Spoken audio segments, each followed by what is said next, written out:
Today's episode of the Coach and Coordinator podcast is from year one, our in-season series with former college head coach, NFL coordinator, Terry Shea. And in this particular episode, we're talking about adjustments in the late season, adjustments to routine. And we look at how that affects players and what you want to do in practice, as well as things you want to think about with your coaching staff. We talked in this one about the use of technology, and obviously we've jumped ahead here in the last couple years, and coaches are doing a lot of this. But some great tips here from Coach as we think about how to adjust as we get into the late season. Welcome to another episode of The Game Plan, our weekly segment with our guest host, Terry Shea. Coach Shea, it's great to have you here again. Thanks, Keith. It's great to be with you and looking forward to today's discussion. Coach, we're heading into the last quarter to third of the season, depending on where you are in the country. And it's a time of the season that maybe the approach starts to change a little bit. We had the beginning of the season, learning and especially getting the repetitions you need within your system, within what you've installed in camp is not necessarily the focus anymore. I think you get more to making sure you keep the timing. You have to consider things like the players' health and safety, how their bodies might be reacting now as the season gets towards the end of it. And I think other things too, like the coaching staff's mental health. You want those guys sharp as well. You don't want it to feel like they've been worn down the season. So there's certainly a lot of things to consider here. I think it's maybe a little bit more of an art than a science. But what's been your approach as you've headed into this part of the season? Well, I think there are a number of things that factor into approaching the final quarter of a season. The head coach has to really be good, and sometimes he draws on his experience, and that's why it's so valuable to have a head coach with coaching experience from that level. But you have to assess the health of your team. Are the core players that you count on from week to week, are they healthy? Are they in the proper state of mind? So that's number one. Number two is you want to make sure you put on the brakes when it comes to adding additional plays to your playbook or to your game plan.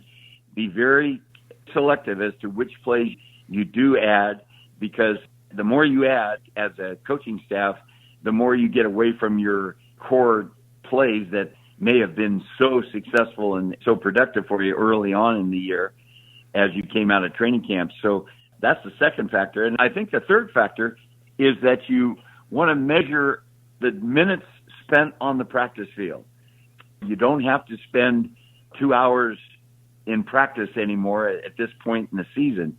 And when you cut back on practice minutes, you want to make sure that you get the proper number of reps in terms of the shortened down period of practice time in order to maintain the timing of your execution. And boy, if you lose your timing at this point in the year, your execution really drops off considerably. So those, in my opinion, Keith, are the three most important factors that a head coach would want to monitor. Coach, let's go into detail a little bit more on each of those. And we spoke at length in a previous podcast about adding wrinkles and a procedure for doing that. I'm wondering what you think of this statement. I think you go through that period, you have your initial install and your initial things you do in your first few games. You have your tendencies that you've developed. You go through and you break some of those tendencies and add a wrinkle here or there. As you head into this last third of the season, do you think it's an opportunity to maybe go back to some of the things you were doing at the beginning, which were the foundation and core of what you were doing, because they're not necessarily tendencies anymore? Well, I think there's certainly merit to that. And to go back to some of the plays that made up your foundation early on in the season is a real smart thing to do. You don't want to continue to add things just because you saw something on your film study or you saw something on a college TV game and all of a sudden you think, well, man, we can insert that play. Well, pretty soon that play becomes 2 and 3 and sometimes a half a dozen of those new thoughts, and you lose track of who you are and what was really good for you early in the season. So be very selective in adding new materials and have a reason as to why it fits into your scheme of things rather than just the fact that it worked for another team or it worked for a college team on television. How do you approach what comes along with this at this time of the year when you are so disciplined, I think, about sticking to what you've been doing? The mental fatigue, or I don't want to call it the boredom, but certainly coaches, I think, have that want to be creative and do some things. And I think players are a little bit more inspired sometimes when they feel there's a new wrinkle or two. How do you temper that at this time of the year to keep that focus on this is who we are, this is what we do? I think it certainly begins on the practice field. And when you take the field late in the season, you better have tremendous purpose as to what you want to accomplish, how you want to accomplish it. And I think this is a good time of the year to consider not only shortening practice down, but maybe changing up the routine in terms of what do we wear to practice? Are we going out in shoulder pads only, or are we going to take the shoulder pads off? You have to remember that your football team has been in full contact for a good number of weeks. Maybe by this point in time in the year, it might be 8 to 10 weeks. And your guys haven't forgotten how to hit or to tackle. But to take the pads off and practice sometimes creates a little bit more bounce in their movement. And consequently, you get the timing that you want.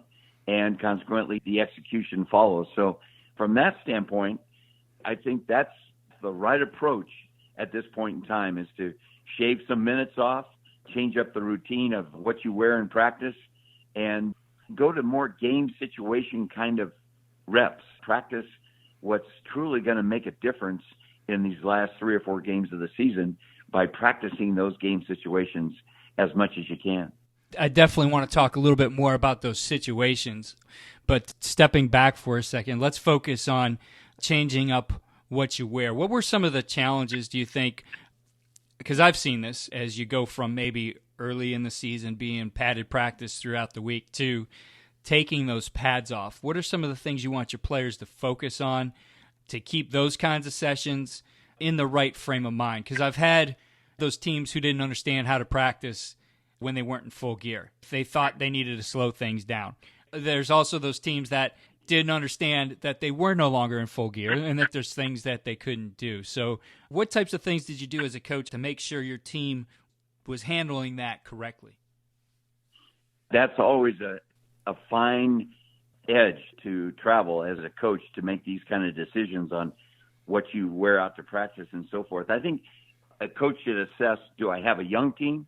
Is it a youthful team?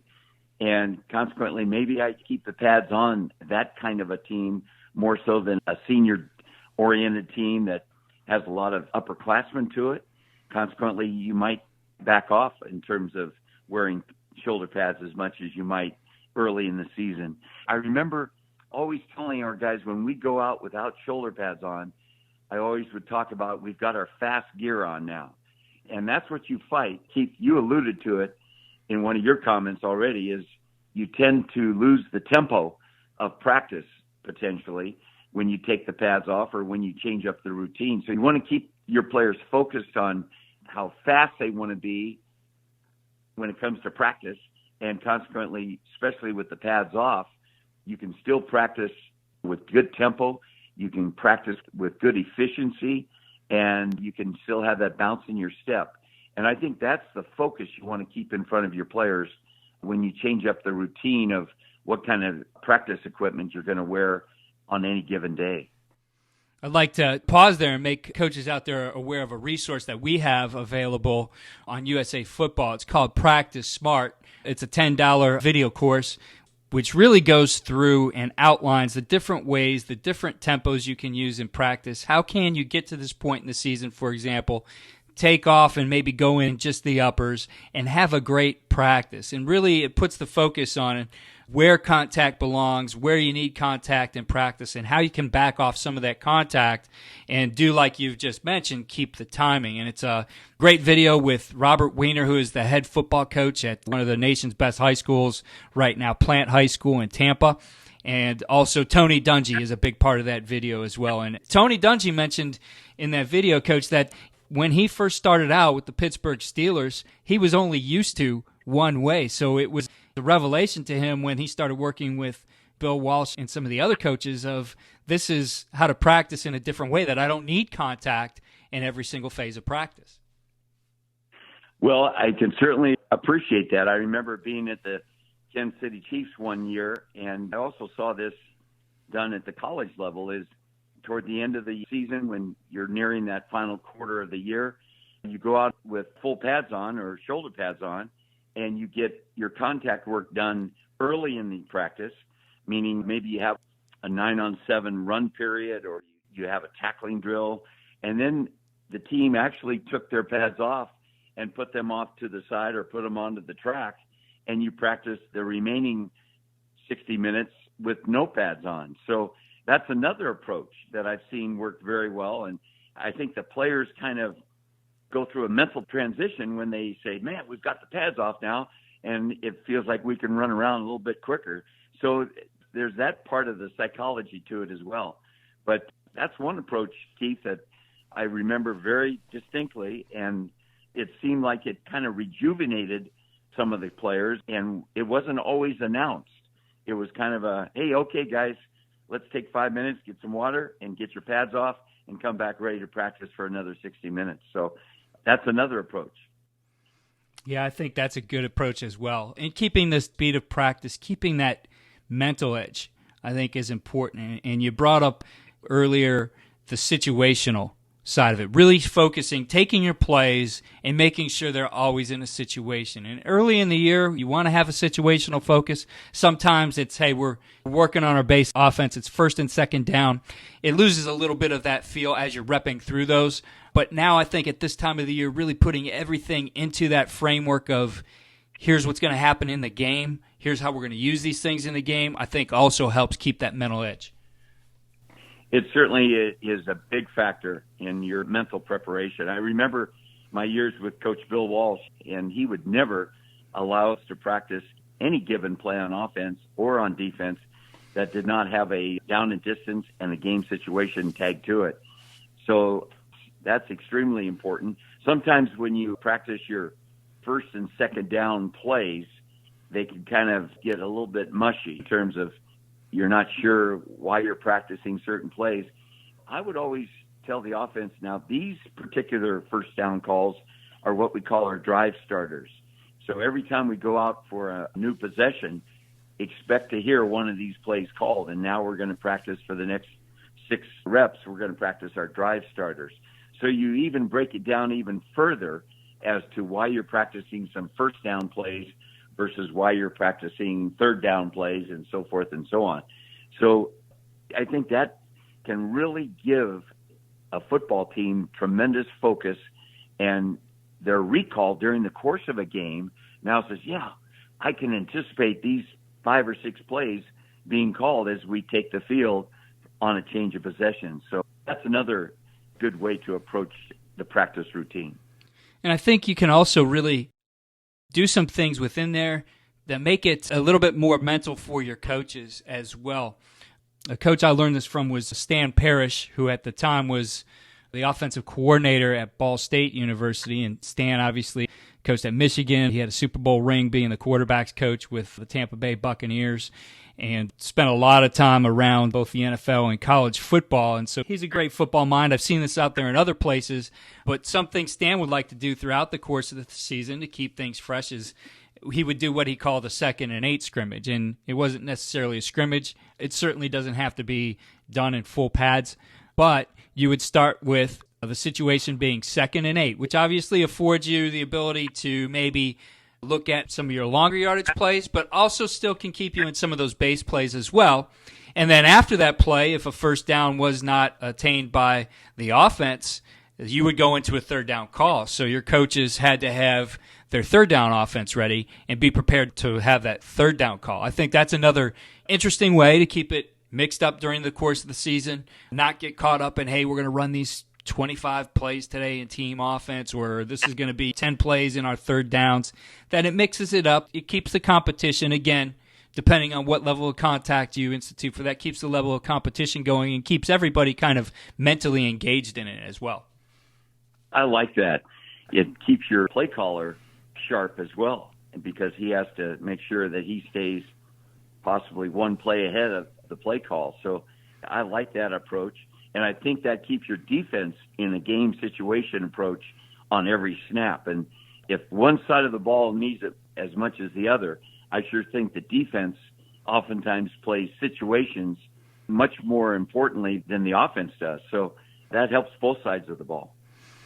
Keeping the staff out of that rut of maybe getting into the routine of the season a little too much, of staying fresh, and it's week 7, it's week 8, bigger games are on the horizon, that you don't want those guys to start to feel worn down or mentally fatigued either. What kinds of things do you think you need to do to keep your staff sharp?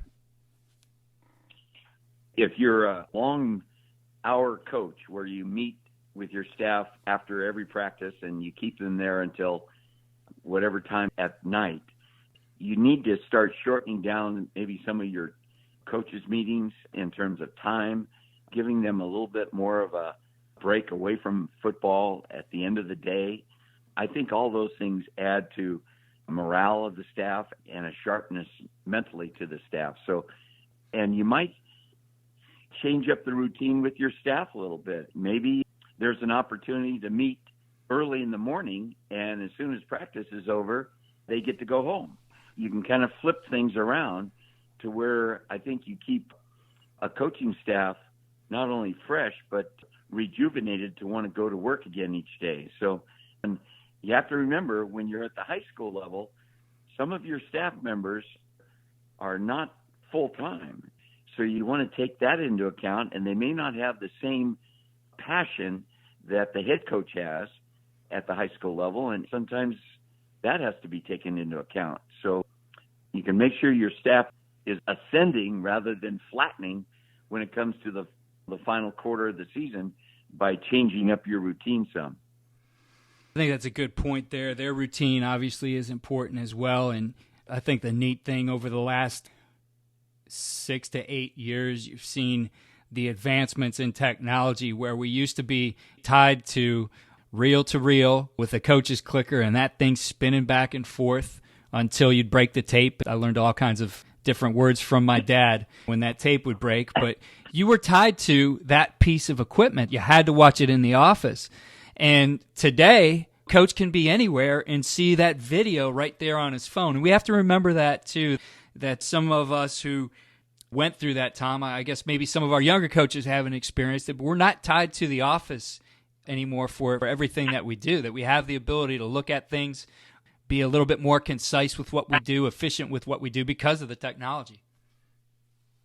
Well, that's certainly a game changer. You're right.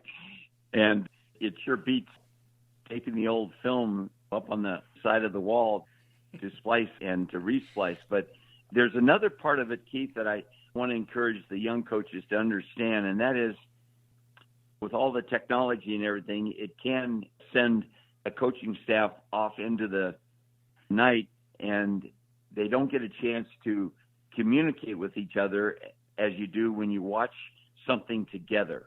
And that's where a staff grows, is when the experienced coach can lend some of his expertise and some of the detail of what they're trying to accomplish to the younger coaches, and you see the growth of a staff really take place. So it's important to continue to do things together when it comes to film watching, even though a technology allows you to kind of splinter off. So keep that in mind as a head coach or an offensive coordinator when you're trying to make sure that the coaches on your staff are hearing the exact coaching points and they translate those points onto their players. So I hope all the coaches will appreciate that kind of approach as well. Yeah, I think you don't want to use technology and delegate away the ability to get together. You certainly can become more efficient with it. Your coaches can go out and, for example, pull together some of the key things that they saw as they maybe reviewed the practice film or the opponent film. bring those back to the table. And maybe that cuts down the time or gives them a little bit more flexibility in their time, especially this time of the year, that, hey, go and watch this on your own. You know we've been doing this all year. You know what to look for. Let's bring it back in the morning. You mentioned that morning meeting. Let's bring it back in the morning. Be very concise. What do we need to get done? Make sure we get it on the practice plan so that afternoon we're very efficient. Very important. Very important, Keith. Yes. Well, Coach, I think we shared some great ideas here on how to negotiate and get through and make this part of the season as invigorating as it was at the beginning, to make sure you're not caught in the routine of the season, that you flip things up, you keep it interesting for both your coaches and your players, and keep having fun as you progress through the season. Very much so. Lighting up practice can add tremendous morale to your team. I've been around where they put the offensive lineman and the defensive lineman down 40 yards, and the punter punts the ball, and there's a competition at the end of practice. I mean, anything you can do to kind of generate some enthusiasm that doesn't necessarily pertain to always execution and scoring points.